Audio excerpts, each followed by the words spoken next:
Siga o Confábulas no Twitter, @podconfábulas, no Instagram, @confábulas. E se você gosta do projeto e tá a fim de ajudar, seja um assinante no PicPay, @confábulas no aplicativo. Fiquem com o episódio.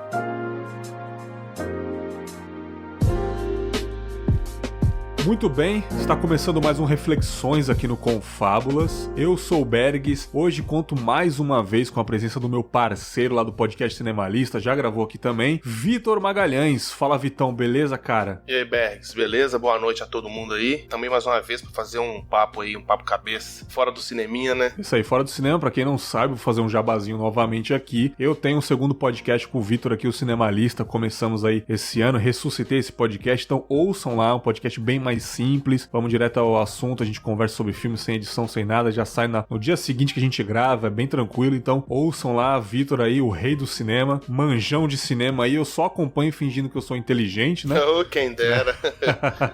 Mas Vitor já esteve aqui algumas vezes, meu parceiro de podcast, né, não só do Cinemalista, é de podcast, ouçam lá que o papo é bom demais, já participou aqui também, né, do ano passado e tal, e pela primeira vez eu trouxe o cara, o homem por trás de um dos melhores podcasts da atualidade, pelo menos pra mim. Opinião pessoal aí, eu sei que opinião, né, cara, cada um tem a sua, mas pra mim é um dos melhores da atualidade, revelação desse ano com certeza. Falo com tranquilidade, diretamente do Vida de Jornalista, meu querido Rodrigo Alves. Fala, Rodrigo, beleza, cara? Fala, Bergs, um abraço, cara, um abraço, Vitor, também. Pô, brigadão, cara, um prazerzão estar aqui no Confábulas, sou fã do podcast, e a gente já tentou armar essa parceria uma vez e não rolou, e agora finalmente deu tudo certo. E a gente tá aqui pra resenhar. Brigadão mesmo pelo convite. É nóis. Vamos falar sobre isso, cara. Muito legal ter a sua presença aqui no meu humilde confinha, né, cara? Vida jornalista que tá alcançando aí topos e topos. Galera gosta pra caramba, acompanha bastante. Hoje vai ser uma mistura de 2 episódios que eu já gravei, porém com um foco somente na cultura da violência, né? O brasileiro venera tanto essa parada aí. E eu lembro que em abril de 2018, eu gravei com o Vitor, que está aqui gravando comigo, e outros 2 convidados, né? O Marlos, bombeiro lá do Rio de Janeiro, lá do Minuto de Silêncio, o Emerson, amigo nosso aqui também, policial de Minas, sobre relatos da violência urbana. Episódio sensacional, a galera gostou bastante, foi bem no comecinho do projeto, contamos as nossas vivências sobre esse tema, né, cara, foi um papo que eu tenho muito orgulho de ter no currículo aí do Confábulas. Quem não ouviu, vai lá, ainda está muito atual, né, cara. E um ano depois, por coincidência, abril deste ano de 2019 aqui, um episódio sobre jornalismo sensacionalista. O Rodrigo infelizmente não pôde gravar conosco, mas a Gabi Viana, a Camila Olivo brilharam muito no episódio. Foi um papo sobre fake news, a mídia caindo feito urubu nas tragédias e a maravilhosa reflexão que eu vou falar aqui sobre o jornalismo ser o reflexo da sociedade. Foi, se eu não me engano, foi a Gabi que disse isso, né, cara? Aquilo ficou martelando na minha cabeça até hoje, cara. Aquilo fica martelando mesmo. Mostra o que queremos ver ou nós que gostamos de ver porque a mídia mostra, né? Até hoje eu não sei responder essa pergunta e a oportunidade do Rodrigo gravar comigo não ia faltar, estar aqui gravando comigo. E agora até quero puxar esse gancho aí, né, cara, da cultura da violência pro Vitor, primeiramente, porque no episódio de violência urbana que a gente gravou, Vitão, você falou num pequeno trecho lá que eu guardei, olha como que eu sou um psicopata de planejamento, cara. Lá naquele podcast, você falou que, o seu pai fica vendo esses programas policiais da Atena da Vida, Cidade Alerta aí, né? E aquilo meio que podia até deixar a pessoa bitolada, né, cara? Tipo, nós sabemos que é um filtro, né, cara? Eles pegam todo tipo de violência que acontece no dia e colocam na televisão, né? Eles pegam ali as notícias criminais e jogam na cara do cidadão, do telespectador que tá vendo. E aí que fica a pergunta, Vitão. Eles fazem isso porque nós gostamos ou nós gostamos porque eles fazem isso, cara? Então, até coincidência, ontem eu tava discutindo com meu pai aqui, discutindo assim, uma troca de ideias, né? Que ele tava assistindo. Eu perguntei pra ele, seu pai, não tem, tipo assim, nada melhor pra você assistir, não? Sei lá, um Discovery Channel, qualquer coisa. Não, aí eu falo assim, por quê? Porque é interessante, né?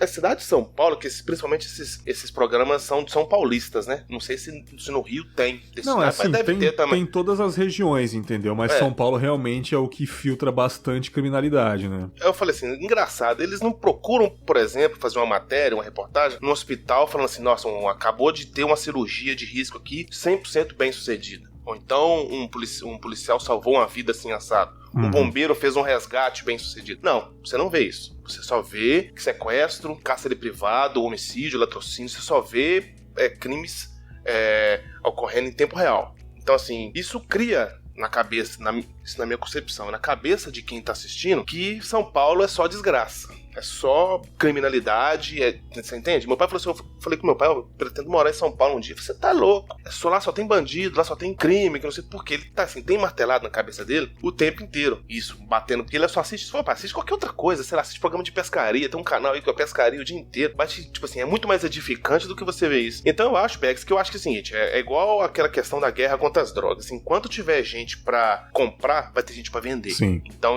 entende? Então, enquanto a gente não deixar de consumir esse tipo de conteúdo, eles vão continuar fazendo. Sim. Porque é no horário, cara, 6 horas da tarde. Eu chego do trabalho, 6 horas da tarde, e tá passando aquele monte de coisa, e é um atrás do outro. Eles emendam, assim, a programação, 2 horas de programa, e só bombardeio. Então, tipo assim, vira tipo uma histeria. É uma coisa muito surreal isso. Então, aqui em casa eu tento até combater isso, ó. Assiste outras coisas e tal, sempre tentando trocar uma ideia, porque é complicado. E isso daqui não é nenhuma crítica à mídia, jornalista mesmo, porque é uma curiosidade minha, porque desde criança é assim, né, cara? Desde criança é esse medo. Eu moro no Espírito Santo agora, eu faço cursos, né, de segurança privada e tal, e quando eu vou na Grande Vitória fazer esse curso, tem lá o ESTV da vida, um Cidade Alerta do Espírito Santo, e tem uma cidade aparentemente muito violenta que é Cariacica, né, no Espírito Santo aqui. E, cara, quando você liga o Cidade Alerta, eles só falam de Cariacica, tipo, aconteceu um assalto aqui, o cara matou a mulher ali, feminicídio, latrocínio, é só Cariacica, cara, e onde eu faço esse curso é em Cariacica. E, tipo assim, quando os caras falam, quando acaba o curso, o dia do curso, só tem no dia seguinte, o pessoal fala, vamos no mercado ali, cara, vamos jogar um fliperama ali, sei lá, vamos dar um rolê no shopping ali, a galera, pô, cara, não, cara, tá cheio dos assaltos aí, não sei o que, passou na TV, e eu percebo que a população tem esse medo porque a televisão tá mostrando, mas ao mesmo tempo que essa população tem medo, a pessoa não deixa de ver, ao invés da pessoa trocar o canal, como você disse muito bem, né, Vitor, a pessoa quer se informar daquilo que ela tem medo, e até puxa esse gancho agora pro Rodrigo, que é jornalista, ele faz uma área mais esportiva, mas com certeza o jornalismo ele conhece tudo mesmo. Na sua opinião, cara, o jornalismo existe há muitos anos, então você não é o pioneiro, então você também pode ter essa dúvida, eu não sei se eles mostram porque a gente gosta de ver, ou a gente gosta de ver porque a gente foi ensinado a essa cultura da curiosidade da violência, cara. Bergs, eu acho que você já abriu esse debate com uma pergunta impossível de responder, assim, cara, porque é muito difícil você saber o quanto esse sistema vai se retroalimentando, assim, e onde tá o limite, né? Onde tá o limite da mídia que tá entregando aquilo que o público quer ver e onde tá o limite do público que tá cobrando aquilo e que gosta de ver aquilo. Primeiro que eu acho, assim, que infelizmente a violência é fascinante para as pessoas, entendeu? Boa.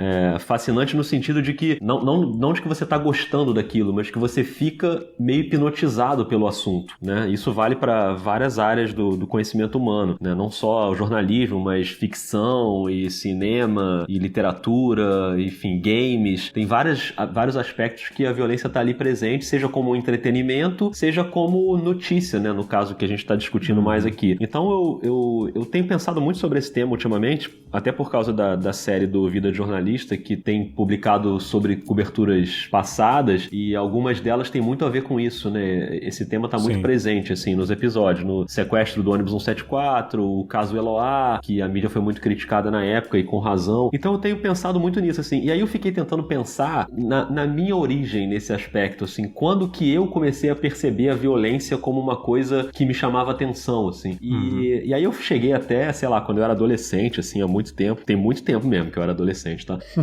Programas de TV que eram até mais caricatos do que um Cidade Alerta da vida e dos programas que a gente tem hoje, tipo o programa do Alborguete, o programa, eu lembro de um que era Patrulha Policial, com Plácido Ribeiro, na hora do almoço, e era sangue pra tudo que é lado, e o cara ia na delegacia, entrevistava o bandido, mas era uma coisa mais, era uma coisa que beirava o humor, sabe, assim, era um programa meio pastelão da violência, assim.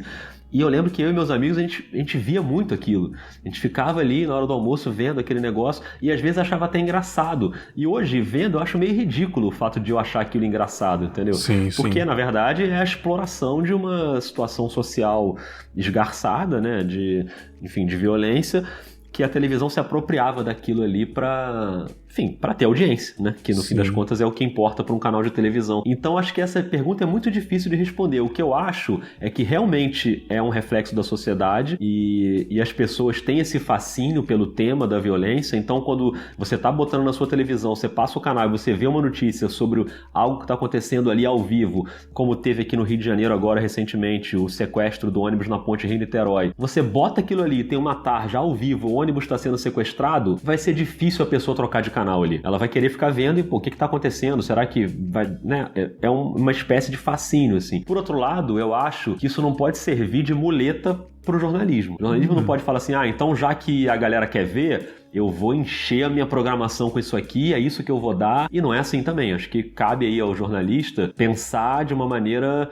mais racional. E a gente pode até depois, mais pra frente, falar de protocolos que você pode ter pra como noticiar esse tipo de coisa, né? Pra não fazer uma coisa sensacionalista ou até não atrapalhar o próprio andamento de uma operação policial, por exemplo, que tá acontecendo ali, né? Isso é um tema muito presente. Teve agora, nesse caso do ônibus da ponte Rio-Niterói, como teve no caso Eloá também, quando jornalistas entrevistavam o sequestrador ao vivo dentro do apartamento. Quer dizer, uma coisa completamente louca, né? Mas eu acho que a mídia, às vezes, ela se deixa levar muito pela vontade, entre aspas, da sociedade, que é aquilo ali. Então, beleza, é isso que vocês querem? A gente vai dar, e a gente vai dar num nível exageradíssimo. Sim. E aí eu acho que é errado também. Sim, tem até uma expressão que eu confesso aqui que eu não vou fazer mais esse episódio, que eu já vou calcificar neste tema aqui, né? Eu ia fazer um conto sobre Schadenfreude, né? Que é aquela expressão em alemão sobre o prazer em ver a desgraça alheia, né? O prazer da desgraça do outro, né? É uma expressão alemã muito famosa que as pessoas usam aí. E é bem isso, tem gente que se sente bem em ver as outras pessoas se dando mal. Ou, do mínimo, a pessoa perdendo o emprego, que não é nem uma violência, mas as pessoas, sei lá, se acidentando, ou ver aqueles vídeos, né? Eu vou até contar um caso que uma confissão minha no começo da época do WhatsApp, ali 2012, 2013, quando o Brasil tava deixando popular, né, o WhatsApp, as pessoas estavam conhecendo esse aplicativo, eu entrava nesses grupos de Deep Web, cara. Eu era desses caras que entrava em Deep Web no computador, eu era desses caras que tinha vários grupos do WhatsApp pra ver apenas vídeos violentos, cara. Apenas isso. E, tipo, eu caçava, entrava nos grupos, olhava pros ADMs,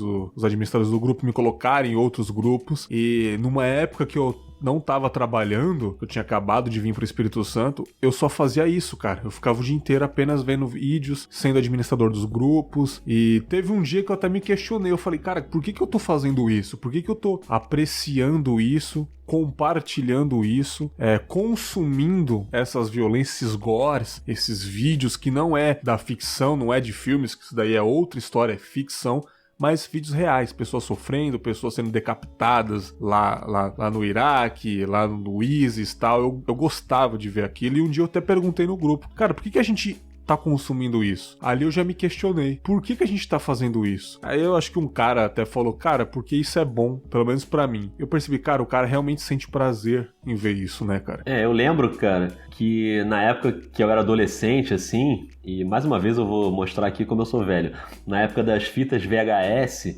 e eu lembro que circulava muito em VHS, nos meus grupos de adolescência, um filme chamado Faces da Morte. Nossa, eu lembro desse filme. Eu lembro desse filme. É bem velho isso. Mas que era assim, tinha o 1, o 2, o 3, o 4, que eram coletâneas de cenas de acidente, de pessoas morrendo, e bem isso que você falou, bem Sim. muito antes da internet, do WhatsApp. Eu lembro que eu nunca vi, assim, nenhum, mas já tive muita oportunidade de ver, mas eu ficava com o pé atrás, falei, cara, não quero ver isso, assim, e eu consegui me blindar de algum jeito e nunca vi, mas era uma febre, assim, cara, as pessoas vibravam, caramba, saiu um Face da Morte novo, vamos ver, e eu achava aquilo muito louco já, assim, por mais que, como eu falei no início, eu gostasse de ver aqueles programas toscos policiais da época, desse ponto eu nunca passei, assim, não lembro de ter, e até hoje eu tenho, no jornalismo você convive muito com isso, né, acontece uma tragédia, sei lá, uma enchente, um incêndio, uma tragédia natural, o jornalista tem acesso a imagens e a vídeos de pessoas morrendo, de corpos sendo retirados, que nem sempre você vai publicar, o ideal é que não publique, mas às vezes você vê aquilo. Isso já me incomoda só de eu ver, assim, eu já fico muito assim assim, tenso. Então, naquela época, então, cara, você imagina, assim, era o consumo do fetiche da violência total, assim, né? Era muito louco. Sim, sim. E, tipo, eu fui consumindo isso, eu via que aquilo já estava me fazendo mal. Até que um belo dia, por volta pra alguns anos atrás aí, já passou dessa fase de Deep Web, de ver vídeos realmente horríveis, ler documentários de serial killers, contratar assassinos. Eu via isso tudo, cara. Eu era fascinado por esse tipo de violência, mas aquilo já estava me fazendo mal. E uma certa tarde, no trabalho mesmo, eu abri um vídeo que o cara me mandou, não vou dar os detalhes, claro, do vídeo, mas era um vídeo que me impactou muito, cara. E aquele dia eu passei mal, velho. Aquele dia me deu uma coisa no estômago e aquele vídeo não saiu da minha cabeça durante dias, cara, né? Eu estou lembrando desse vídeo agora, mas hoje em dia já não me deixa mal, mas esse vídeo me deixou mal por dias. E eu falei, por que eu estou consumindo isso? Por que eu estou cultuando isso? E voltando pros dias atuais, recentemente, né, me colocaram num grupo de segurança, de vigilantes, tal, pessoal, Polícia Federal, tal, essa área que eu atuo de segurança privada. Um parceiro de profissão falou, ei, cara, Berg, chega aí, cara, me passa seu WhatsApp aí, eu vou te colocar num grupo aqui, cara, pra gente conversar sobre sindicato, leis, essas paradas assim, né, cara, nossa classe aí e tal. Eu não sei porque que eu dei o número, o cara é chegado, mas eu dei o meu número, até aprendi a lição que nunca mais eu farei isso. E ele falou pra mim, ó, cara, só não manda vídeo pornô, essas paradas de mulher pelada, putaria aí, porque tem mulher no grupo e porque elas são administradoras e tem evangélico no grupo, só não faz isso, cara, por favor, vamos fazer um negócio sério lá. Falei, ok, beleza, tô vendo que é um grupo sério, né, aparentemente não é pra mandar nada fora do contexto. Bicho, não deu 10 minutos, cara. Já mandaram um monte de vídeo de gente que tomou tiro de fuzil na cabeça, gente atropelada, vídeo de tiroteio na favela. Foi ali que me veio a reflexão, cara. Nós gostamos de violência, cara. Não tem jeito. Sexo, que era pra ser a coisa mais comum do mundo, é um tabu absurdo. Absurdo, cara. E violência não.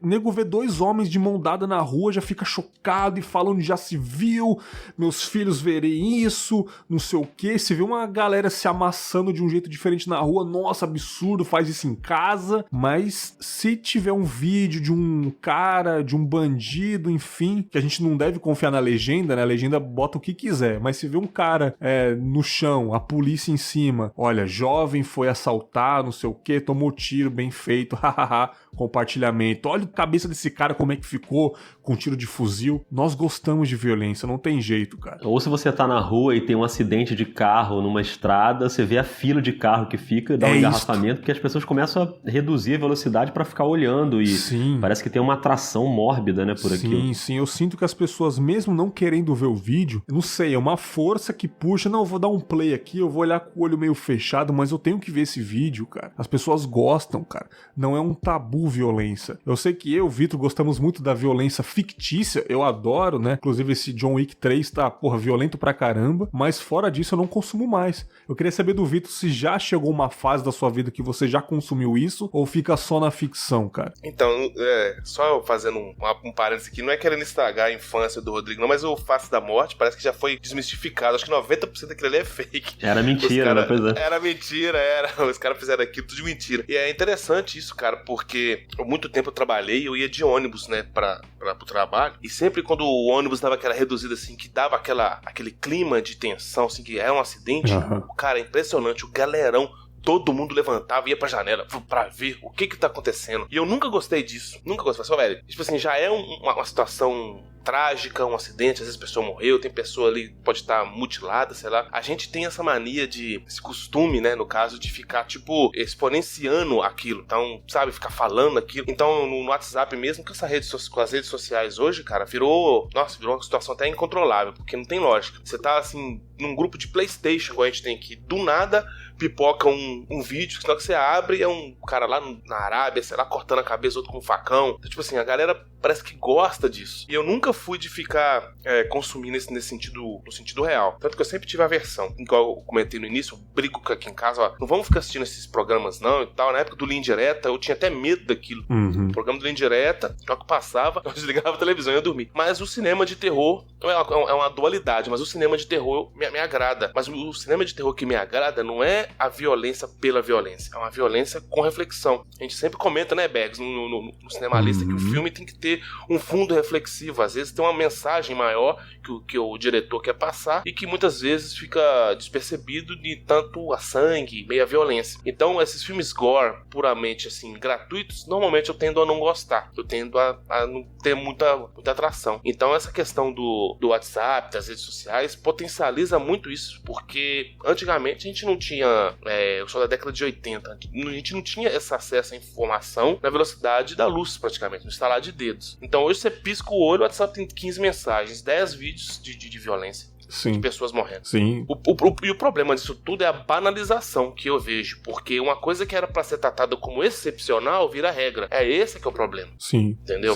Sim, cara. Isso me lembrou até recentemente, que eu tava indo de moto pra casa e em frente a um hospital aqui perto de casa, 2 meninas estavam brigando ali, aquele lance, puxando o cabelo e tal, e a intenção de uma delas era empurrar ela pra rua. Empurrar, não sei se ela queria mesmo que passasse um carro por cima dela, enfim. Estavam brigando e tipo assim, eu estava de moto, não tinha condições, estava no trânsito, né? Enfim, o trânsito estava parado. E eu até falei, alguém ajuda, não sei o quê. E tinha algumas pessoas em volta, até pessoas na porta do hospital, que podiam fazer alguma coisa. Depois que chegou, mas assim, a primeira ação das pessoas, adivinha o que elas fizeram? Puxaram o celular. Elas puxaram o celular com aquele sorriso no rosto. Eita! Tá acontecendo alguma coisa que tirou a minha vida da rotina que eu estava trabalhando. Aconteceu um entretenimento aqui, eu preciso imediatamente ajudar? Não, eu preciso sacar do meu Motorola aqui e filmar, sabe? Tipo, eu vi algumas pessoas, eu falei, gente, alguém ajuda, porque tipo assim, não é só uma briga, vai acontecer uma fatalidade ali. Ela tá a intenção de jogar na rua. E essa é a geração do celular, né, cara? Você pode ver esses vídeos de acidente, alguém puxou o celular. Essa ação automática já deve ser cerebral mesmo. A primeira opção é puxar o celular para filmar. Então a gente sente prazer em cultuar isto, né, cara? Isso é muito louco. E eu acho que o ser humano é o único ser na Terra que pratica tortura até por prazer. Nenhum outro animal faz isso, né? Só nós que gostamos de fazer isso, né, cara? Só puxando um gancho aí, a música do Sabotagem já falava, né? O celular na mão do Zé Povinho virou uma arma. Exatamente. Ele lá em 2002, né, cara, falando isso, né, velho? Ou seja, às vezes as pessoas deixam de ajudar uma vítima de acidente, uma vítima, sei lá, de um crime, de um tiroteio, alguma coisa assim. Pra quê? Pra filmar. Sim. Entendeu? Um segundo, um minuto ali que a pessoa perdeu era o suficiente pra salvar uma vida e a pessoa preferiu registrar aquilo porque aquilo já virou uma histeria coletiva, uma psicose coletiva. É uma maluquice, né, bicho? Sim, sim. Até passando agora pros episódios de memórias do Vida de Jornalista do Rodrigão aí, cara. Até esse recente, até que eu mandei pro Vitor dar uma bisoiada, o caso da... Isso é excelente, o da Eloá, excelente episódio. O da Eloá foi mais ou menos isso, né, Rodrigo? Tipo, 4 dias romantizando, novelando aquilo pra resolver? Acredito que não. Mas para dar audiência ao público e para dar prazer à audiência, né, cara? Claro que, tipo, corporações querem isso, não adianta. Ninguém é santo aqui, né, cara? Corporações vão querer lucrar, enfim. Mas é um caso que vai além de uma condição humana, né, cara? Tipo, está acontecendo uma violência, está acontecendo um sequestro, vai acontecer talvez um feminicídio ali, cara. E a galera, até uma parte do seu episódio que eu achei bem interessante. Eu não sei qual emissora que falou, mas falou assim, cara, no nosso canal tem a melhor imagem. Tem esse ângulo que nem outro canal tem. Nenhum outro canal tem. Você só encontra aqui nesse canal. Essa imagem, esse ângulo da janela do Lindenberg lá. Eu achei muito sutil isso, cara. Pra mostrar aí, vamos ficar nesse canal que tem uma imagem melhor desse reality show. Eu queria saber, na sua opinião, cara, sempre terá isso e a maneira de informar, já que daquele jeito todo mundo sabe que era errado, mas uma maneira melhor de informar as situações desse tipo. Bergs, eu acho que foi muito louco o que aconteceu ali naquele episódio, já tem mais de 10 anos, né, foi em 2008, e até a Lívia Pérez, que é a cineasta que fala comigo no episódio, né, do Vida de Jornalista, que fez um documentário sobre a atuação da mídia naquele momento, ela até fala isso, né, que ali também houve uma conjunção de fatores que permitiu que houvesse aquele espetáculo da violência transmitido ao ao vivo durante 4 dias e meio pro país inteiro. A começar pela atuação da polícia, que foi completamente equivocada ali em vários aspectos, né? E não sou eu que tô falando, são os especialistas em segurança da época, que primeiro que você não pode deixar um sequestro se arrastar por quase 5 dias, né? Isso não é protocolo de nenhuma polícia do mundo. Tem um momento que você tem que tomar uma ação ali, porque tava claro que a vida da vítima estava em risco, como realmente foi e como ela morreu, assassinada, a Eloá, com 2 tiros quando houve o desfecho do sequestro. Era um crime marcado para acontecer, aquilo ali. Então a polícia permitia também que o jornalismo avançasse num limite em que não era o dele, e o próprio jornalismo não teve a capacidade de reflexão para falar, ok, a polícia, a Lívia até fala isso no episódio, a polícia tá deixando eu ir, mas eu não vou, porque não é o meu papel. Pode crer. Então você teve todas as emissoras, e aí eu falo a mesma coisa que eu falei no episódio, não tô aqui vilanizando a emissora A ou B ou C, porque foi todo mundo. Todo mundo ali caiu naquela. Foi geral, né, bicho? Não, geral. Claro, algumas com um nível de exagero maior, né, com um sensacionalismo maior, outras menos, mas todo mundo ali caiu nessa história de ter a possibilidade de conversar ao vivo com o Lindenberg, que era o sequestrador que estava lá dentro com 2 reféns, e aí começa você ter jornalistas fazendo o papel de mediador, né? Tipo, não, Lindenberg, libera refém, tenta sair. Que é isso, cara? Isso não existe, assim. Não, e tem um né? que acho de uma emissora que até romantizou, falou, não, ele só perdeu a cabeça, mas eu sei que um dia ele vai casar com essa mulher aí. Porra, cara, não, né, velho? Isso era um advogado, né, um especialista do programa lá da Sônia Abrão. Os programas da tarde ficavam o tempo inteiro, né, nesse caso, durante esses dias, e o cara falou isso, né, e aí bate com o outro aspecto muito criticado, né, pela Lívia no episódio, que é o fato de em nenhum momento a imprensa ter tratado aquele caso como violência contra a mulher ou como possibilidade de feminicídio. Nem existia essa expressão na época, né? Não tinha. Em nenhum momento ninguém cogitou isso, assim, que era um crime de machismo. O tempo inteiro todo mundo falando isso. Não, ele é um bom garoto, ele só tá passando por um momento de tensão.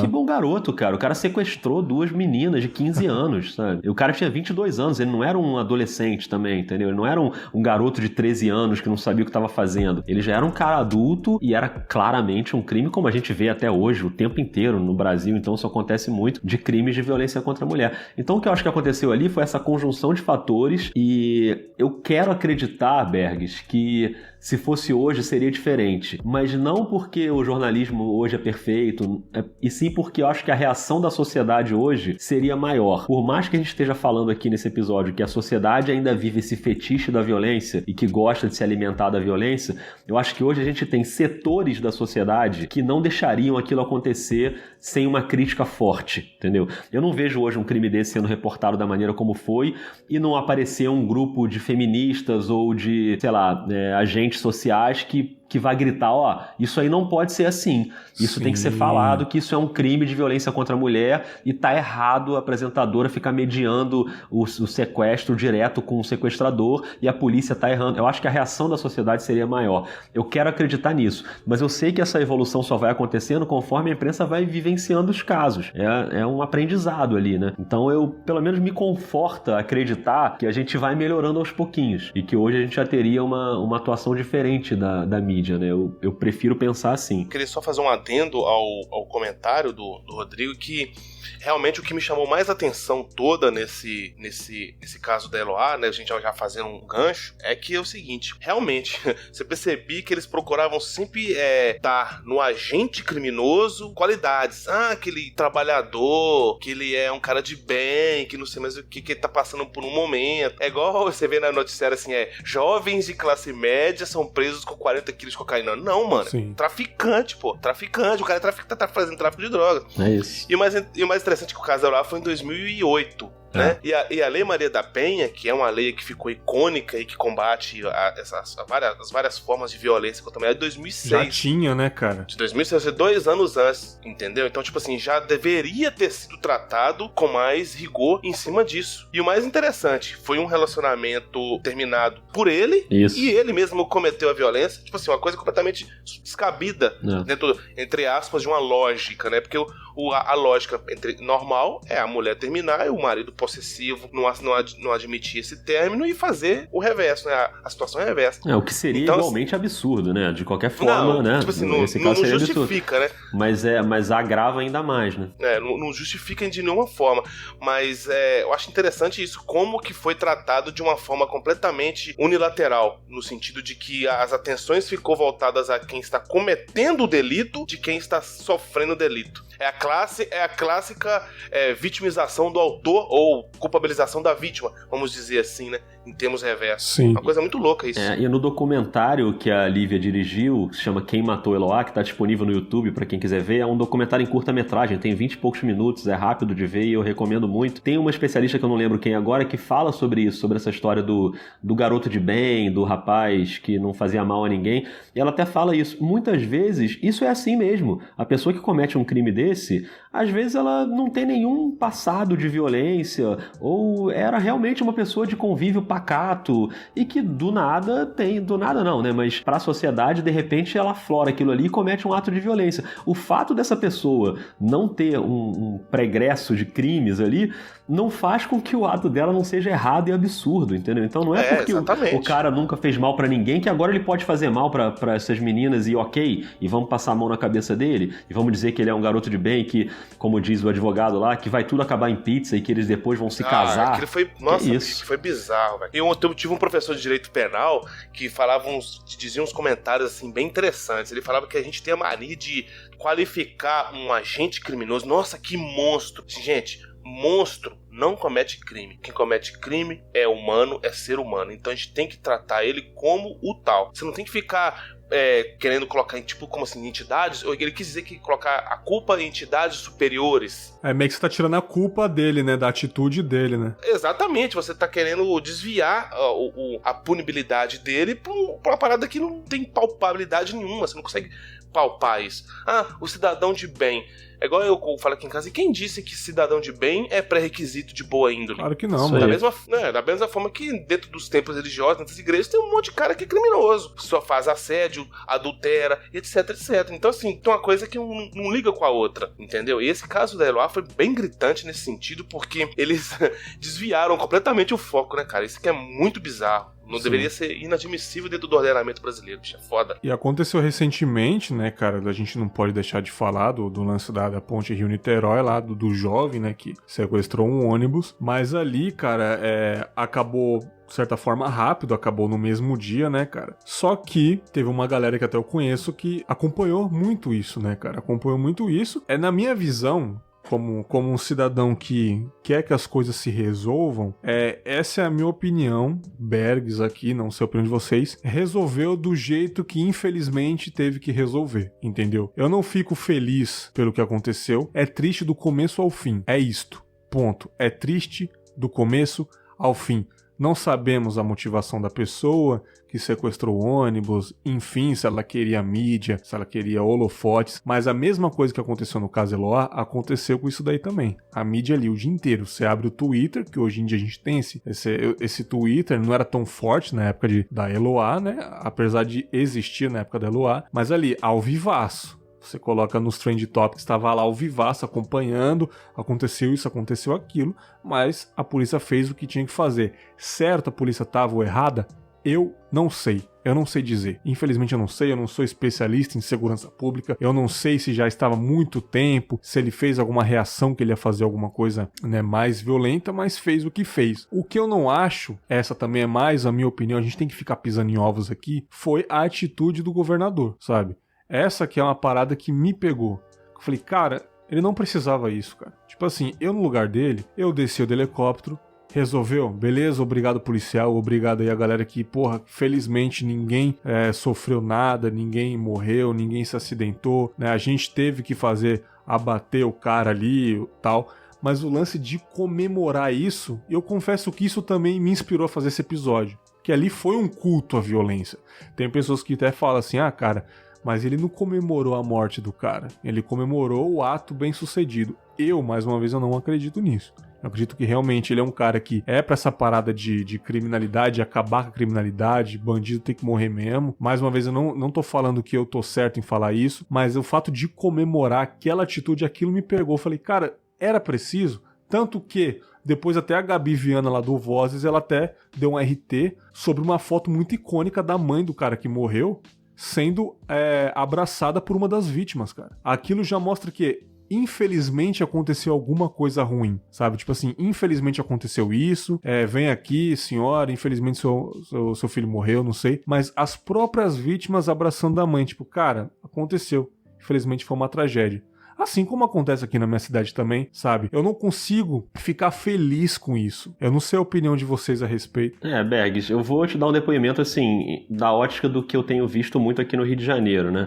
Sempre fazendo a ressalva de que eu me considero um morador muito privilegiado do Rio de Janeiro, no sentido de que eu moro num bairro que não tem tanta violência e não sou um morador de favela, de comunidade, onde não dá nem pra comparar, né, esse tipo de coisa que acontece, mas a gente vê as coisas. Então, a ação da polícia no caso do ônibus na ponte, os especialistas, acho que quase de forma unânime, alegam que o cara tinha gasolina e estava ameaçando botar fogo no ônibus. Era uma situação que ele estava colocando em risco várias vidas que estavam ali dentro do ônibus. E que a polícia precisava achar uma janela para agir. E essa janela foi quando ele saiu e o atirador de elite foi lá e abateu o cara. Então, assim, a ação em si, ela não é considerada pelos especialistas como algo errado. Acho que a polícia precisava agir para preservar a vida daquelas pessoas que estavam lá, por mais que sempre seja ruim você perder qualquer vida, né? Claro. Qualquer vida. Mas o que você falou de pisar em ovos e tal, para avaliar, no caso do governador, eu piso com força mesmo nos ovos e esmago os ovos todos para dizer que o pior para mim, a cena dele comemorando, descendo do helicóptero, é uma cena que para mim é muito chocante, assim. Sim. Né? Que é entre o patético e o chocante. Ele sair comemorando ali, gritando como se estivesse num jogo de futebol. Pra mim, o pior que isso é quando ele chega na entrevista e foi curioso isso, porque a gente estava no grupo de WhatsApp do pessoal do trabalho e tal, a gente falou isso, a gente previu, e não é nenhuma previsão, né, estratosférica, a gente sabia que isso ia acontecer, que ele ia usar esse fato para justificar a atual política de segurança pública do Rio de Janeiro, comandada por ele, que é uma política de extermínio nas favelas. Assim, eu tenho várias, assim, conheço pessoas que moram em favelas, sem contar as pessoas que eu não conheço pessoalmente, mas sigo no Twitter e já entrevistei para o Vida de Jornalista, então a gente tem contato e a gente vê muito relato e vídeo postado da política de segurança da Polícia Militar hoje do Rio de Janeiro é ir pra favela e que se dane, assim, e vai dar tiro de helicóptero e vai dar rasante. No dia desse episódio do ônibus, um helicóptero da Polícia Militar jogou uma granada numa favela, sobrevoando a favela e jogou uma granada. Foi na manhã que aconteceu o episódio do ônibus, então pouca gente ficou sabendo, porque tava todo mundo prestando atenção no ônibus. E tem a imagem do helicóptero passando e o cara jogando uma granada lá de cima e a granada explode. Então, quer dizer, uma política de segurança que acha normal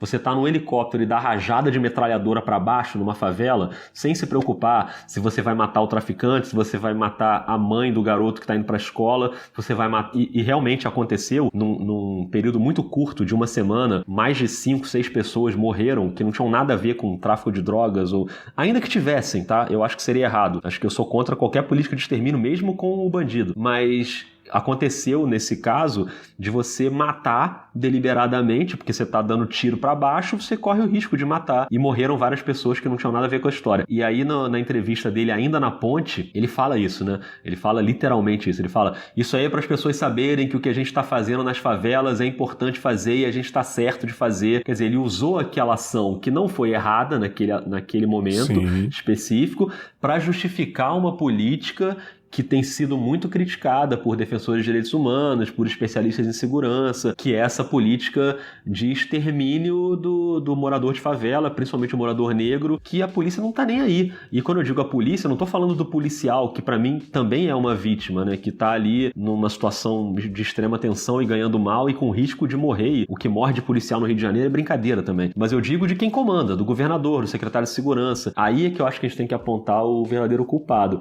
Eu só acho uma pena que isso tenha acontecido e tenha fortalecido essa premissa dele, que na verdade já é uma premissa bastante forte, tanto é que ele foi eleito governador, né, com a maior parte da população apostando nessa segurança, e isso vale também para a esfera federal, com o presidente, de que bandido bom é bandido morto. Eu acho que esse fato serviu para reforçar essa ideia que eu, pelo menos, acho muito errada. Sim, na minha reflexão aqui, eu acho também que por esse lado de compreensão como até comentamos aqui em off, né, Vitor? A gente também tá numa fase de compreender o lado das pessoas. Gravei também sobre Tempos de Ouvir com a Gabi. A gente tá menos eufórico, a gente tá menos estressado tentando entender o lado das pessoas. Eu entendo que as pessoas estão cansadas da violência. Claro que eles usam isso pra se promover. É lógico, todo mundo tem interesses, né, cara? Mas é a mesma coisa, se estiver passando um bandido na minha rua aqui e chegar um helicóptero e começar a metralhar a rua, há risco de pessoas inocentes, né, cara? Então, na minha visão, isso não deve se fazer. O que a polícia fez com o cara, eu não acho errado realmente, mas também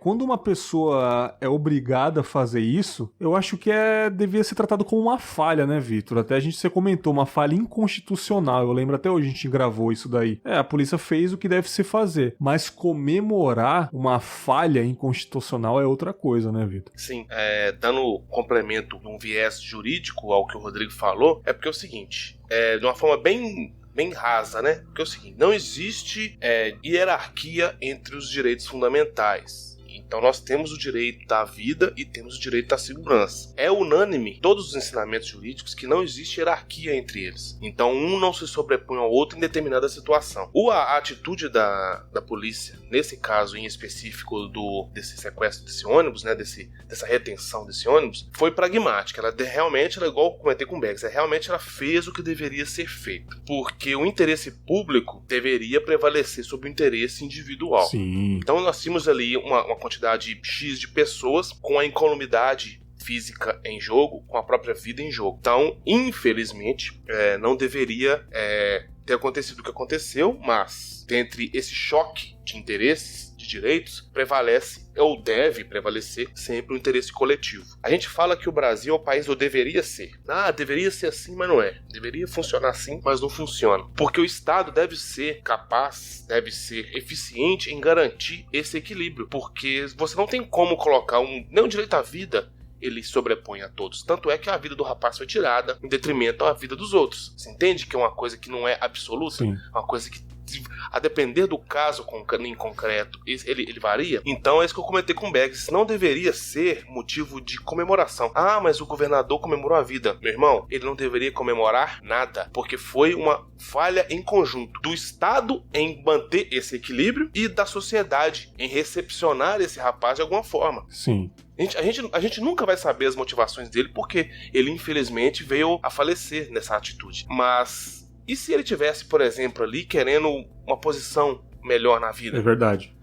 A sociedade foi incapaz de recepcionar ele. Você quer ver um exemplo muito grande no sentido de ilustrar? É porque quantos ex-detentos tem nas empresas que vocês trabalham? Não conheço nenhum, cara. Quantos ex-detentos tem na empresa que eu trabalho? Então, nós, como sociedade, estamos falhando em recepcionar as pessoas que pagaram os débitos delas com relação a nós. Uma cultura de cancelamento do ser humano também, né? Tipo, cometeu o crime, a pessoa foi automaticamente cancelada. Aquele lance do CPF cancelado, cancelou a pessoa. Realmente ela não existe mais pra nós, né? Mano, isso me incomodou de uma forma tão grande, porque aqueles comentários, eu até mandei os prints pra você, né, ô Bex? Só pra você ver, cara, como é que a galera tá reagindo a isso. Isso veio de uma página de dicas pra concursos da área jurídica.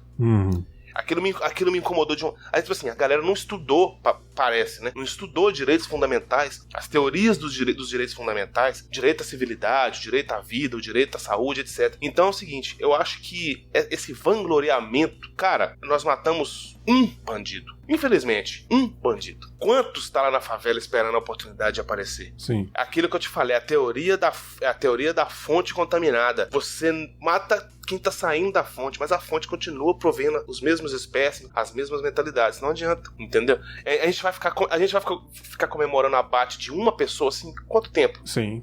Mais uma vez, tipo assim, cara, teve que fazer, eu não achei totalmente errado a atitude da polícia, eu também acho que deve existir polícia também, não tem como, porque é um país, não sei se vocês vão concordar comigo, que já nasceu errado, né? É um país que nasceu lá de trás, com muita violência, com muito abuso, nós somos filhos desses problemas, então uma coisa que acontece errada é errada, não adianta, nós somos um país errado, e tipo, o que eu posso dizer, eu até critico as pessoas da extrema esquerda que até falam, pô, não devia ter feito isso, tinha que deixar o cara com vida, cara, eu imagino a pessoa com um iPhone X tweetando isso, tá ligado, tipo, mano, você não entende nada de segurança pública, não fala merda, entendeu? Tipo, o cara é sniper, o cara tá, tipo, 10 anos treinando essa merda todo dia, entendeu? Eles que se resolvam. O fato de comemorar que já me deixa incomodado, mas também eu concordo que tem pessoas que estão cansadas com a violência, com medo da violência e não tem mais fé. Por isso que elas apostam nisso, né, cara? E eu também não julgo, porque eu também conheço pessoas que passaram por traumas. Eu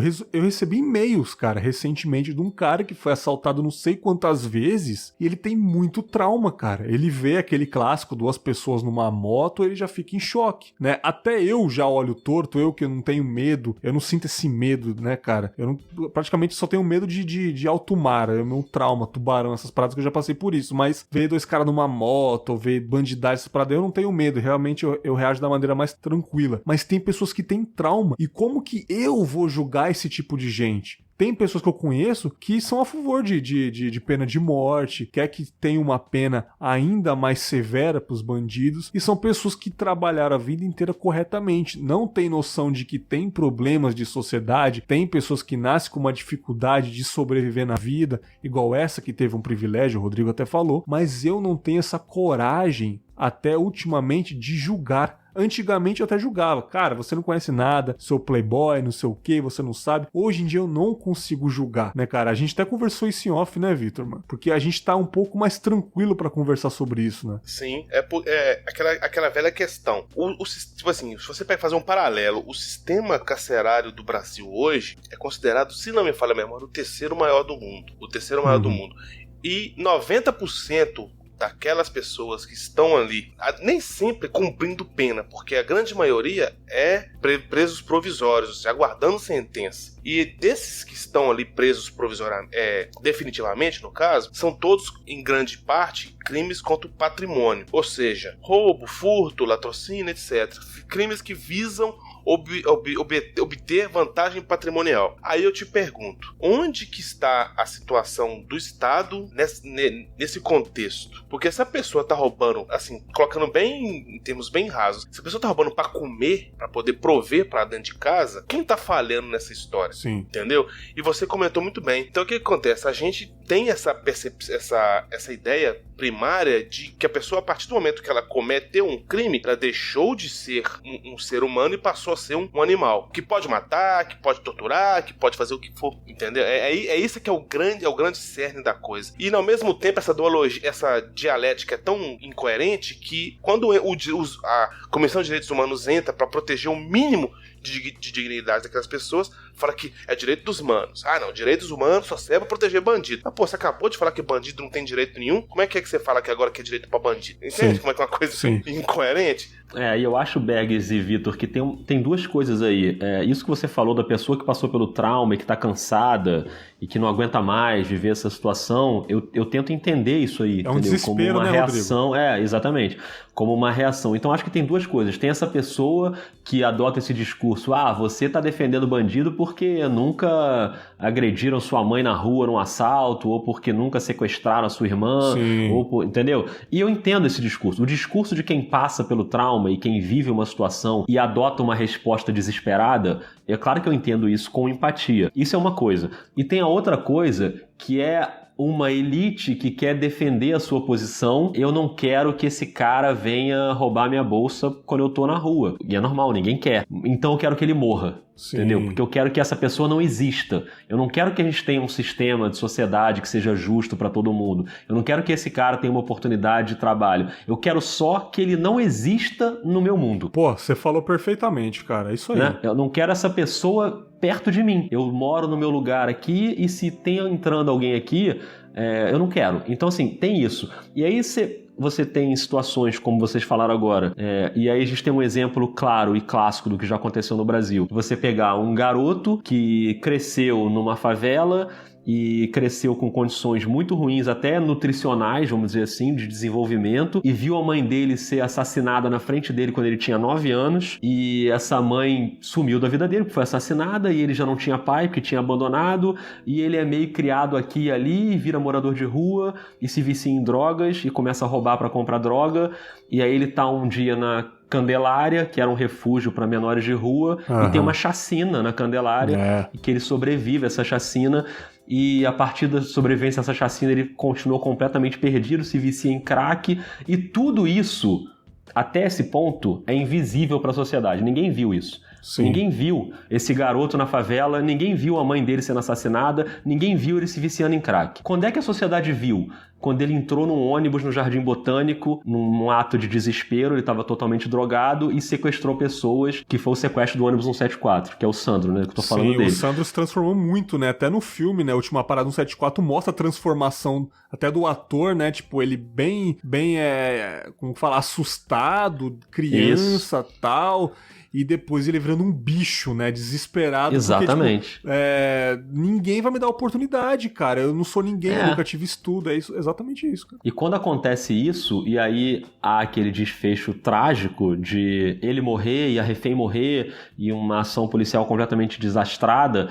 É isso que a sociedade vê. É aquele dia no Jardim Botânico, aquelas 5 horas de sequestro que tá todo mundo vendo. A elite tá vendo, o mais pobre tá vendo, tá todo mundo vendo. Aquilo é visível para a sociedade. E é óbvio para mim, você não precisa ser nenhum sociólogo para entender isso, que quando acontece um negócio desse, é uma derrota da sociedade como um todo. Sim. Não é uma coisa assim, não é uma falha do policial só, não é a falha só do bandido, não é a falha só... Entendeu? Não é isso. A gente, como sociedade, perdeu. Todo mundo errou. E assim, a gente permitiu que esse moleque crescesse daquela forma, de uma forma que fosse desembocar numa tragédia como aquela que aconteceu, entendeu? Sim. Acho que isso que às vezes as pessoas não percebem e querem focar só naquele dia no Jardim Botânico. Aquele caso não foi aquele dia. Aquele caso foi toda a vida daquele moleque, entendeu? Exatamente. E acho que isso que as pessoas às vezes se cegam, né? Sim, sim.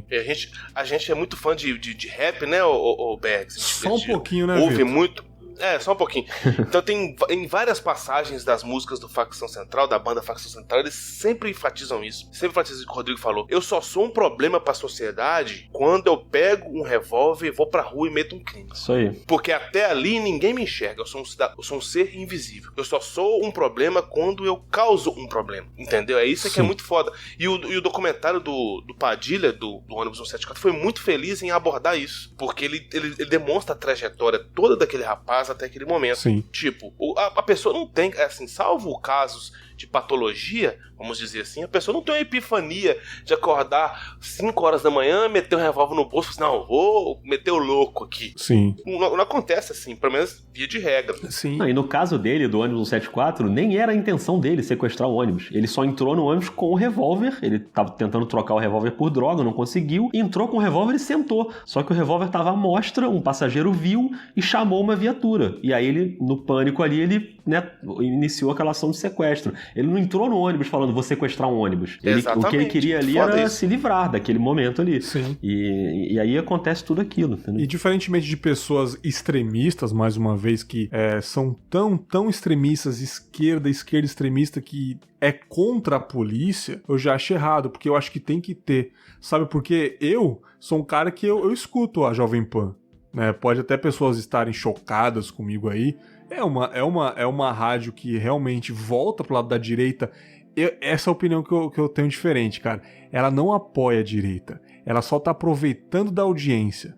É fato. É isso. Não se enganem quem acha que essa emissora apoia a direita. Essa emissora tá aproveitando do momento, tá? Se o momento daqui 10 anos for a esquerda de novo ou o centrão, ela vai entrevistar a galera do centrão, cara. Então vocês aí parem de ser ingênuos que a mídia, ela é interesseira. Parem, né, cara?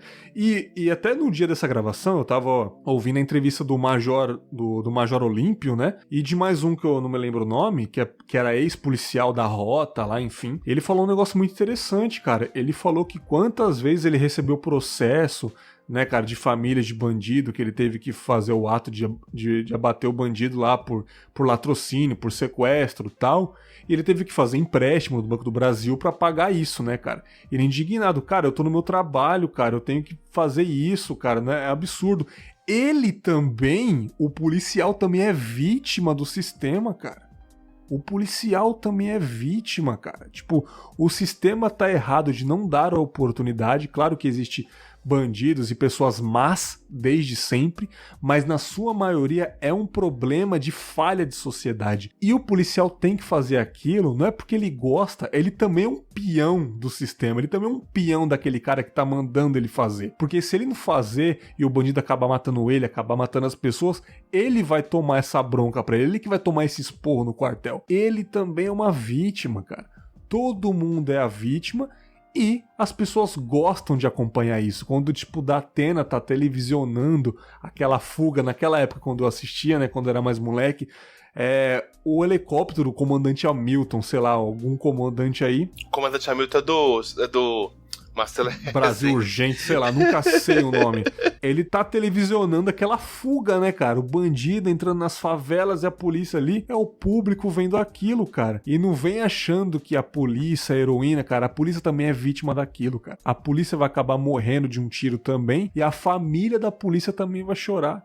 Então tá todo mundo nesse balaio, né, Vitor? Todo mundo é sociedade ali que tá sofrendo também. Algo tem que mudar, né? É uma estatística venenosa, Sim. Porque nós temos a polícia que mais mata e a que mais morre. Sim, cara. Isso é muito foda, né, cara? Sim, e é a mídia que tá alimentando isso, né, cara? Então eu sou um cara que eu critico muito as faltas de oportunidade, porque sim, todos nós sabemos que tendo oportunidade ia diminuir muito, mas eu também não critico a polícia. Uma coisa que me enfraquece, eu até confessar pra vocês, uma coisa que me enfraquece nessa vida é família, cara. Eu não sou o cara que tem uma família tão grande, eu só tenho a minha esposa, não tenho mãe, não tenho pai, eu sou um cara órfão, mas uma coisa que me enfraquece é família, cara. Eu sei que todo mundo tem família, aquele policial que tem que fazer o que tem que fazer, tem família, cara. Então não tem como eu ficar contra essa pessoa também, que tipo, tem uma mãe, tem um pai que falou, estuda, cara, seja policial, seja o que você quiser, e o cara tá fazendo isso pra pôr a comida dentro de casa, porque nós somos um país com erros, cara. Em países de primeiro mundo, Noruega, não tem polícia armada na Inglaterra há uns 100 anos, porque é um país que teve guerra, mas aprendeu com esse erro e agora é um país, de certa forma, certo. E nós não. Nós nunca tivemos problemas tão grandes e o mal do nosso país é as pessoas que lá do começo fizeram essa merda. Eu não sei se vocês estão acompanhando meu raciocínio aí, só tô filosofando demais. Não, perfeito. Não, você tá certo. Mas essa questão do bandido bom e bandido morto, cancelar o CPF, isso eu não sei te precisar de onde que surgiu essa filosofia, mas eu acho que a gente tem uma tendência muito grande a procurar soluções simples para problemas complexos. Isso não existe. Sim. É muito fácil você matar uma pessoa. Assim, saca? Entre aspas. É muito fácil. Executou, terror, acabou. Mas e aí? Uhum, sim. De onde que veio, pra onde que vai, saca? Então, você deu exemplo de países de... Mano, a proporção territorial da Inglaterra é ínfima. Cabe 10 vezes dentro do estado de Minas, se bobear. É verdade.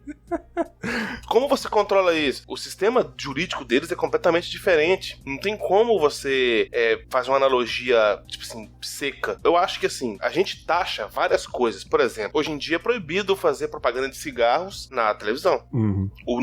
No próprio rótulo do cigarro vem aquelas imagens. Por que não fazer isso também com esses programas que propagam a violência? Boa, cara. Entende?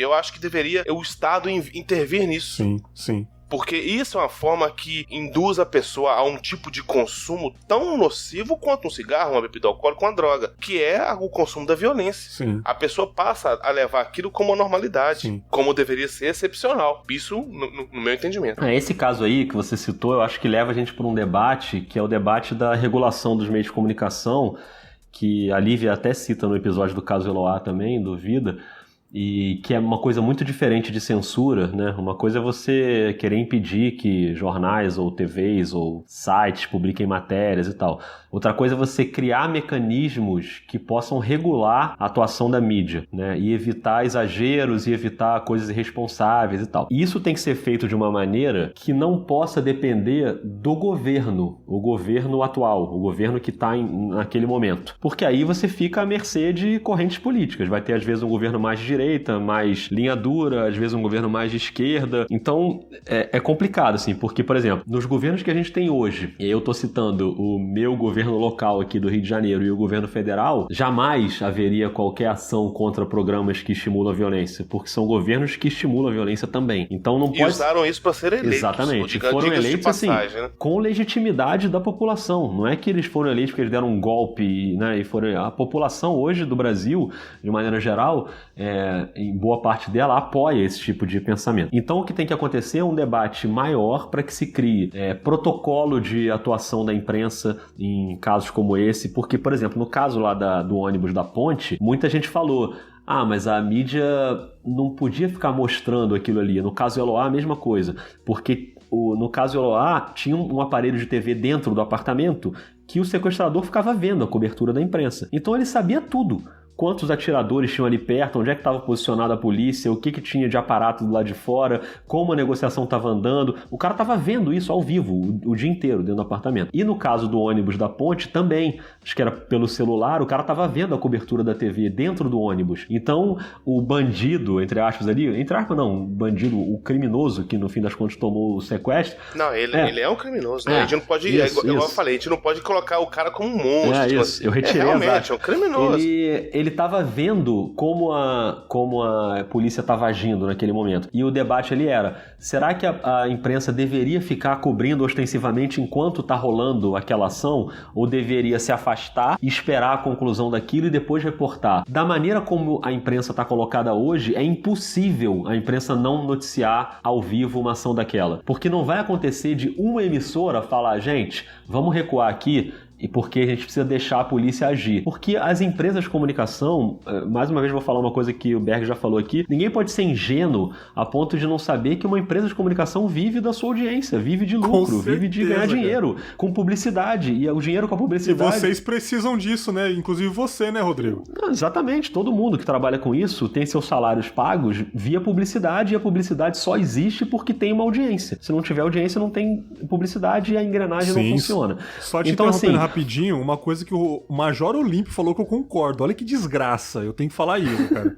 Ele falou... Você tem que concordar com ele. Eu tô concordando com o Major Olímpio. Ele falou assim: cara, quem não gosta de política tá sendo pago por quem gosta.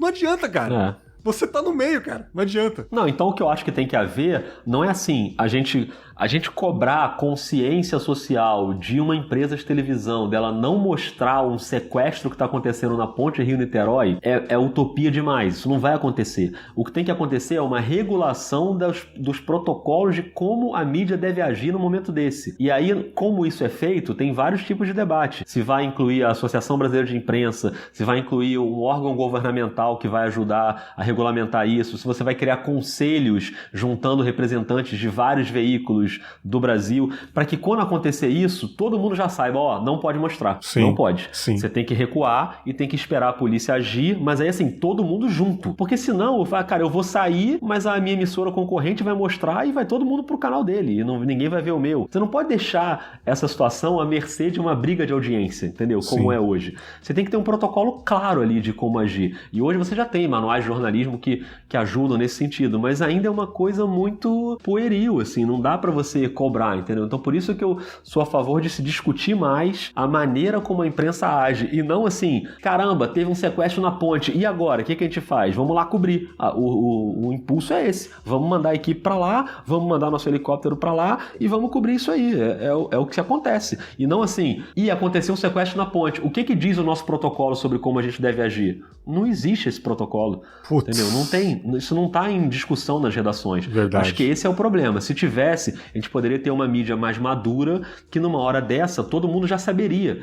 Antes de acontecer, todo mundo já saberia como agir num momento desse, entendeu? Sim. E como o Vitor falou, você também disse, né, que antigamente essa mídia expunha muito o fato, e hoje em dia talvez não aconteceria por várias classes de militância, feministas, pessoas mais conscientes. Na sua opinião, Rodrigo, você acha que podemos educar uma sociedade em consumir a violência da melhor maneira possível? Se é que existe isso, consumir a violência da melhor maneira possível, não ser um urubu, igual você expressou no episódio da Eloá, a mídia sendo urubu. Será que no futuro a gente vai poder consumir melhor? A mídia vai educar a sociedade, cara? Eu acho que chegamos numa conclusão. Será que é a mídia que tá educando a gente? Será que ela consegue educar uma sociedade a consumir esse tipo de violência da melhor maneira possível, cara? Cara, eu acho que, assim, essa pergunta que você tá fazendo pra mim é mais ou menos a pergunta que eu fiz pra Lívia no fim do episódio, assim, a minha resposta é muito parecida com a dela.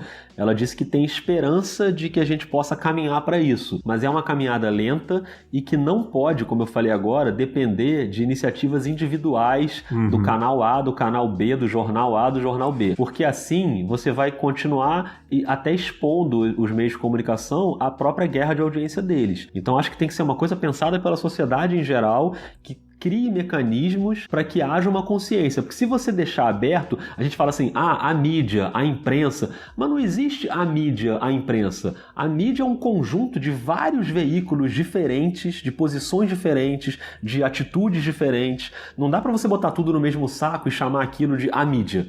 Porque ao mesmo tempo que tem a mídia gananciosa, que só quer saber da grana e que não tá nem aí, tem a outra mídia que é mais responsável e que tá ali pensando de uma maneira, né, mais calma.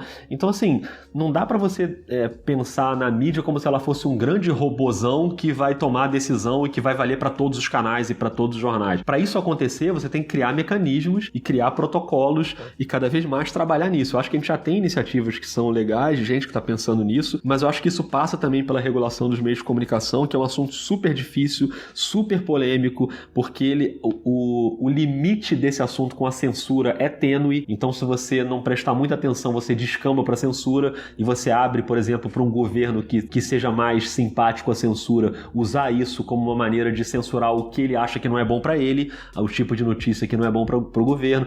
Então é um terreno muito pantanoso. Talvez eu seja um pouquinho menos esperançoso do que a Lívia foi no episódio. Eu ainda vejo que a gente não está muito perto de chegar nesse momento em que o jornalismo ou a mídia ou a imprensa vai ser capaz de educar a sociedade. Eu acho que a imprensa ainda age muito no impulso da audiência. E aí quando eu digo audiência não é só necessariamente o número final do Ibope da audiência, mas assim, é pensar o que as pessoas querem ver quando acontece um sequestro do ônibus na ponte. As pessoas querem saber o que está acontecendo, então eu vou mostrar. Acho que essa é meio a lógica. Mesmo que não seja uma lógica assim, precisamos chegar a tantos pontos de audiência. Pode não ser isso, literalmente. Mas é assim, o que as pessoas querem ver agora? É saber o que está acontecendo dentro daquele ônibus. Então a gente vai lá e vai mostrar. Isso, eu não acho isso errado.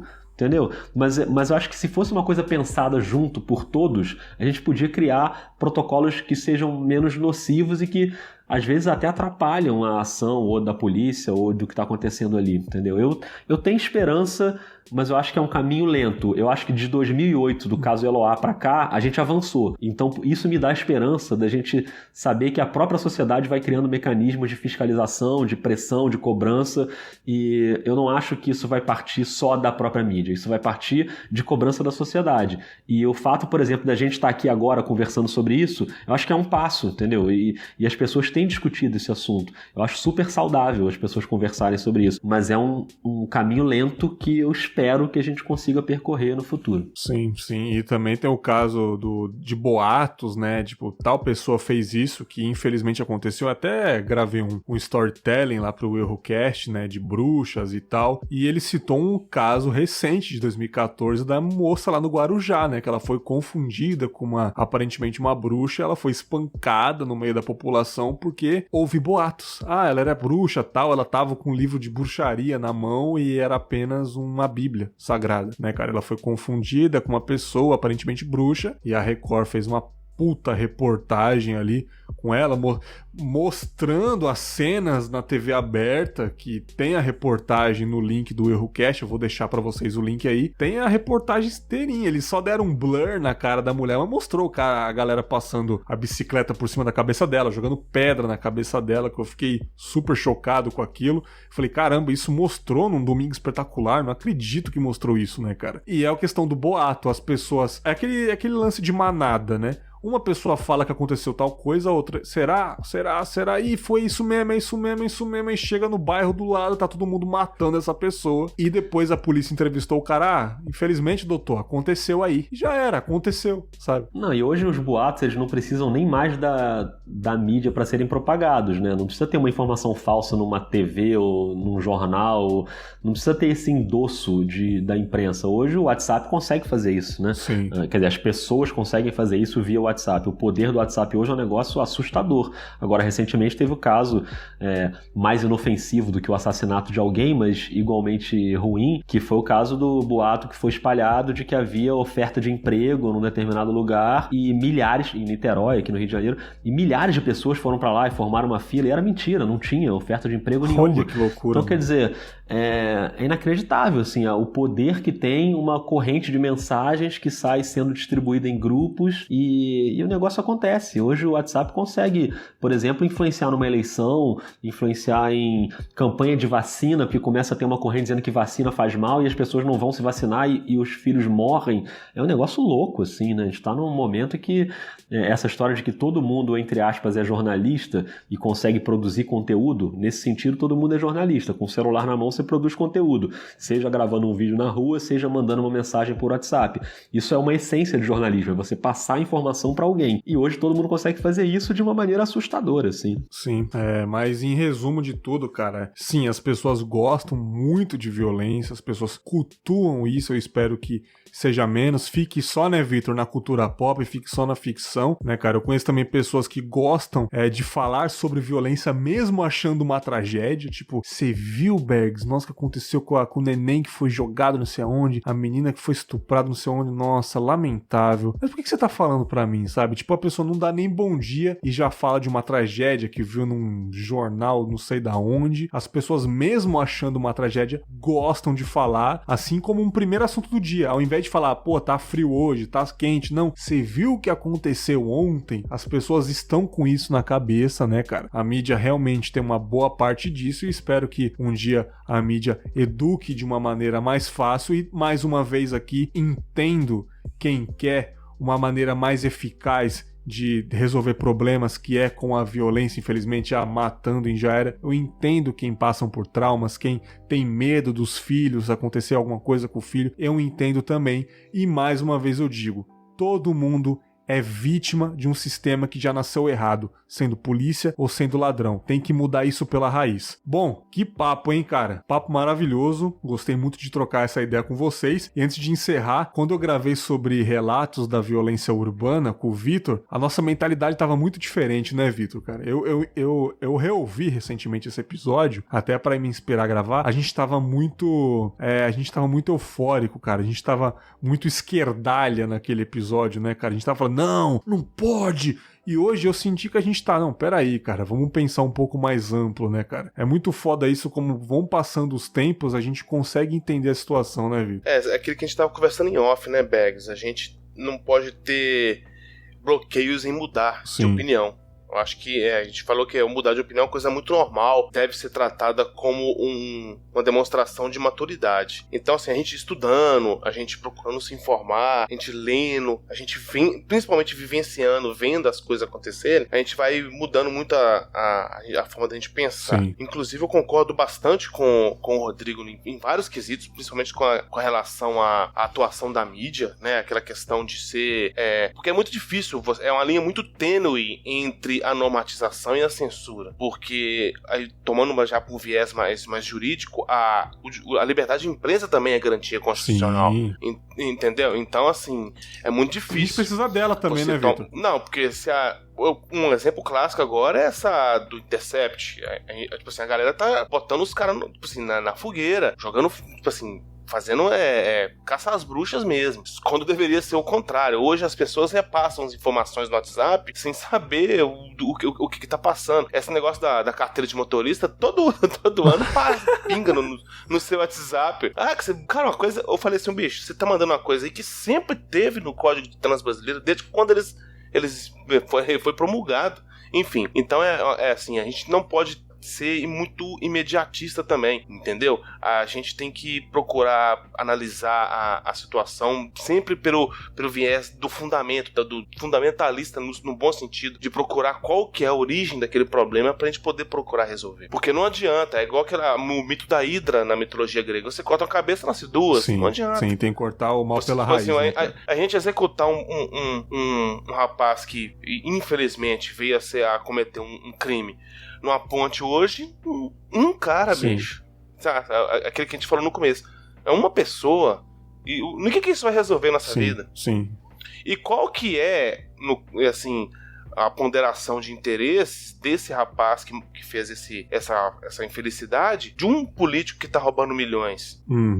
Quem vai executar esse cara? Ninguém. Sim. Entendeu? Então, assim, a gente tem que procurar não buscar soluções simples para problemas complexos. É aquela clássica história, a gente não pode construir um prédio de cima para baixo. Não tem como você construir um prédio de cima para baixo. Você tem que... Não é? É muito foda. Perfeito. Na prática, a teoria é outra. Né? Vitor, você que encerrou o último argumento aí, cara, muito obrigado mais uma vez por colaborar aqui no Confabula. Você já é parceiro de podcast comigo, a gente já grava há muitos anos aí, né, cara? Muito obrigado por sempre colaborar comigo, fechamento 100% aí, e faz o jabá do nosso podcast aí, cara, do Cinemaliza pra galera conhecer, cara. Então, Bergs, queria agradecer mais uma vez a estar abrindo esse espaço pra gente conversar sobre assuntos à parte de cinema, né? E que levam a gente a pensar, né, sobre a vida, porque é muito importante isso. Entretenimento é bom, mas a realidade é outra, né? Então, a gente tá lá no Cinemalista, falando de cineminha lá, terrorzinhos, clássicos. Agora nós estamos nessa vibe de falar de clássicos e tal. Quem quiser conferir lá, tá lá no Spotify da vida aí. É só contactar nós lá, que nós estamos falando de cinema lá e tamo junto. Isso aí, valeu. Cara. Obrigadão mais uma vez. Fortalece lá, galera. Tem uns filmes muito legais que a gente tá gravando. A gente tá intercalando entre clássicos e filmes mais recentes que a gente tá gostando de falar. Sem edição, sem nada. A gente grava de vez em quando aí. Talvez eu continuarei gravando nessa pausa do Confábula do Cinemalista, já que é mais tranquilo. Fortalece lá. Se você gosta do Bergs aqui falando, filosofando sobre a vida, tranquilizando aqui, falando de histórias, reflexões, ouça lá o Bergs, que também é amante de cinema, que é da onde eu comecei a gravar podcast e é da onde eu retornei. Então fortalece lá o rolê, assine o Cinemalista e também, é claro, agradecer a presença do Rodrigo aqui, puta participação, né, cara? Cara foda, gosto muito do podcast desse cara e espero que esteja novamente. Mas para quem não conhece, quem é um infeliz que não conhece o Vida de Jornalista, fala um pouco do seu trabalho, fala do seu outro podcast também, fique à vontade, o espaço é seu, meu querido. Valeu, Bergs. Eu que te agradeço, cara, pelo espaço, eu sou fã do Confábulas e finalmente a gente conseguiu armar de bater um papo aqui, adorei a conversa, acho o tema muito relevante e adoro falar, assim, dar uns pitacos em assuntos que eu não tô acostumado a falar também, com constância. Mas obrigado demais pelo convite, cara. E o Vida de Jornalista, que é um podcast sobre jornalismo, sempre entrevistando alguém para falar de bastidores de cobertura. A primeira temporada terminou tem mais ou menos um mês, foram 50 episódios. E agora a gente tá no meio de uma série, que é essa série Memórias, que a gente citou aqui, que é para revisitar coberturas históricas do jornalismo brasileiro. Então já teve o Césio 137, o Ônibus 174, a Copa de 70 e o caso Eloá, que a gente citou bastante aqui. Ainda, enfim, está no meio da série ainda, tem outros temas, epidemia de ebola em Serra Leoa, o assassinato da irmã Dorothy, são temas que às vezes são pesados, tirando a Copa de 70 que foi pura alegria, mas o resto é meio pesado. Mas são temas importantes e momentos em que a imprensa buscou ali uma reflexão e acho importante a gente falar sobre isso. Então, quem quiser, acha o Vida de Jornalista aí buscando também nos aplicativos, no Spotify, no Google, enfim. E eu faço também o Dois Pontos, que é o meu podcast de NBA, que eu faço com o Rafael Roque, do Globoesporte.com. Eu trabalho hoje no Sport TV, né, como comentarista de basquete. Então, quem quiser ouvir sobre NBA também, quem gosta de um basquetinho, pode procurar o Dois Pontos também, que tá aí nos mesmos aplicativos, nos mesmos agregadores. Mas obrigado, Bergs. Parabéns pelo teu trabalho, que eu sou muito admirador. Obrigado, Vitor, também pelo debate. Acho que, foi super legal conversar com vocês. Obrigadão. Opa. Valeu, Rodrigo. Tamo junto. E aqui no finalzinho vou mandar um abraço aqui pra Sabrina, né? Fã de basquete. O Vitor conhece ela também. Eu tava tweetando que eu tava gravando com vocês. Ela manda um abraço lá.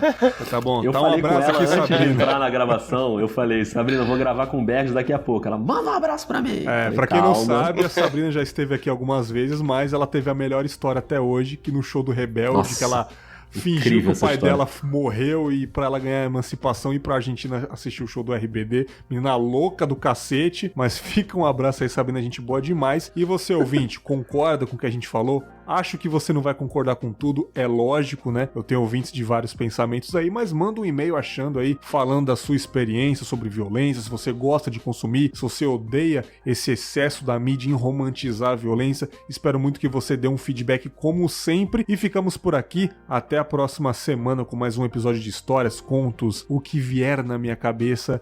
Um grande abraço e tchau!